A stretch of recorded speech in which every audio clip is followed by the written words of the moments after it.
My spoiled and arrogant younger sister slept with my older sister's boyfriend. After Maia severed all ties with Sel for betraying her in this way, the family's attention turned to the situation. Of course, Sel, the golden child, continued to hang out with Maia's ex without any shame. Maia went through an extremely difficult time at first and called me daily for months just to vent. During this period, we became very close and supported each other. Eventually, Maia got over it. She met an amazing guy who understood her past trauma and treated her like a princess. They got married, and I was her maid of honor. She even invited our parents to the wedding, despite them allowing what Sel did years earlier.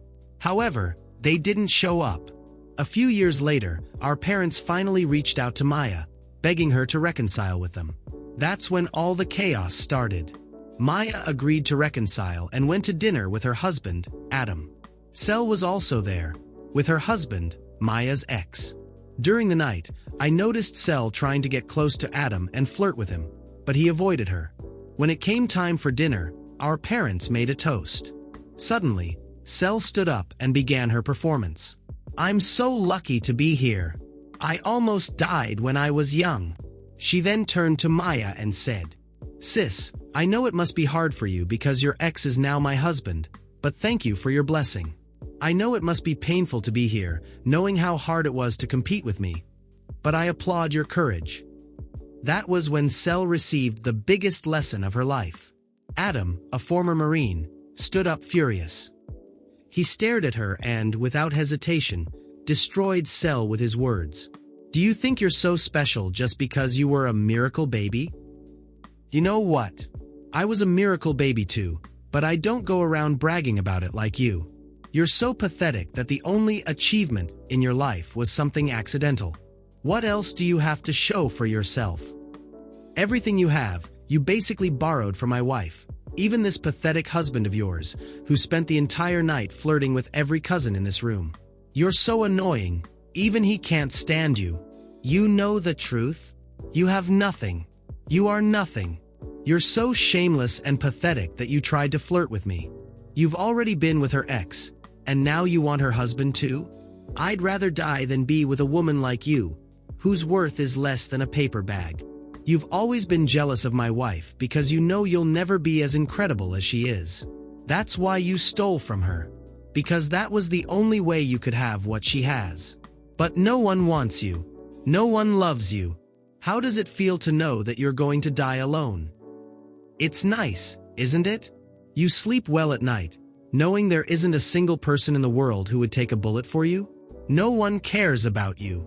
The silence at dinner was deafening. After that, Sel's messages began flooding Adam's phone. They ranged from apology requests, pleas to talk, to calling Adam unworthy, filthy messages, and even some provocative pictures with captions like, "How can I do better than Maia?" Adam was done. I was furious. Sel had no shame at all. That's when I decided enough was enough. Our parents needed to see who Sel really was. I arranged a meeting with them, but we didn't tell Maia because she was pregnant, and the last thing she needed was for Sel to become a problem again. The following week, we sat down with our parents. As soon as Adam saw Sel, he got upset again. This time, he wasn't as brutal, and he managed to stop before she shed a tear. Just barely. I told our parents that they needed to control their miracle baby, because she was acting insane. She had sent inappropriate messages to Adam. Of course, our parents didn't believe it. I showed the proof. Still, they denied it. Sel, desperate, tried to argue that it was a fake account. Someone was trying to defame her.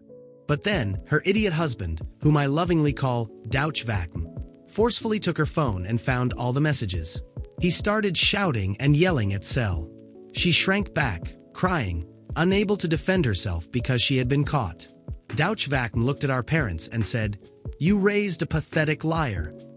And if he, of all people, had the courage to say something like that to Sel, then it was because she had really crossed a line. A low line. I couldn't hold back. I scolded our parents like they were roast chickens. "You are a failure. You always prioritized your golden daughter over the other children. Where was your concern when Maia was betrayed? If Sel had been the one betrayed, would you have reacted the same way? You spoiled this girl so much that she became a narcissist with no limits. They should have known that almost everyone in the family hates Sel and is tired of her. And now, it had turned against them. Adam looked at them and said, "You should be ashamed of the spoiled girl you raised.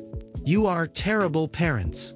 You failed to teach your daughter morality, and that's why she's after her sister. Look at her. Can you honestly say you're proud of your daughter? Proud that she's a homewrecker? Proud that no one wants her?" Absolute silence. And at that moment, I realized that Sel finally knew. She knew that no one would protect her anymore. No one would sweep her messes under the rug anymore. And for the first time in her life, she had to face the consequences of her actions.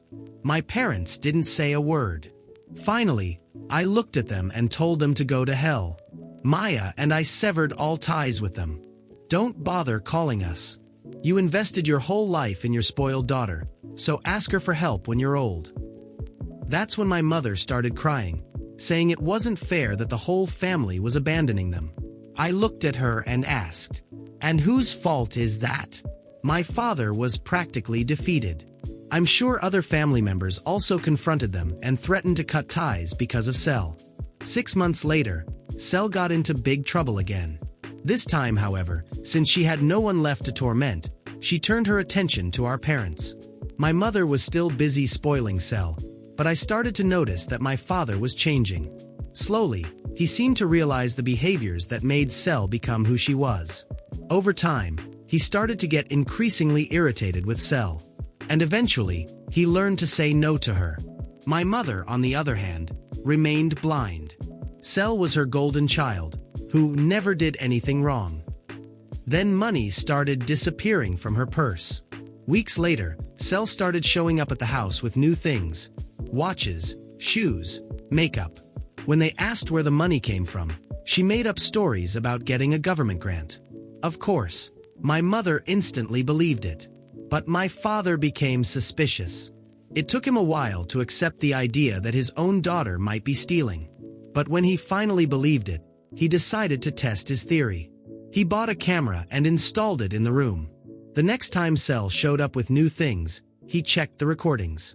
There she was, reaching into my mother's purse and taking what appeared to be money. My father confronted her and, as always, the crocodile tears started flowing. She apologized, promised she would never do it again, said she felt so guilty. But in the end, she admitted that she desperately needed that new makeup palette. After much discussion, with my mother standing aside, my father made a decision. He kicked Sel out of the house. Of course, she didn't take it well. She protested, cried, begged. My father had to physically drag her, along with her belongings, out of the house. Desperate, Sel called my mother. But, for the first time, my mother was too devastated to protect her. Apparently, she said something like, "After everything we've done for you, we ruined our relationship with everyone because of you. We were stupid. Now, I regret it. I don't want to see you anymore." And that's how Sel ended up on the street. She called Maia. Maia ignored her. She camped out in front of Maia's house, hoping to be let in. Maia called the police. Then, she called me. I just laughed and hung up. I didn't want, and still don't want, absolutely anything to do with her.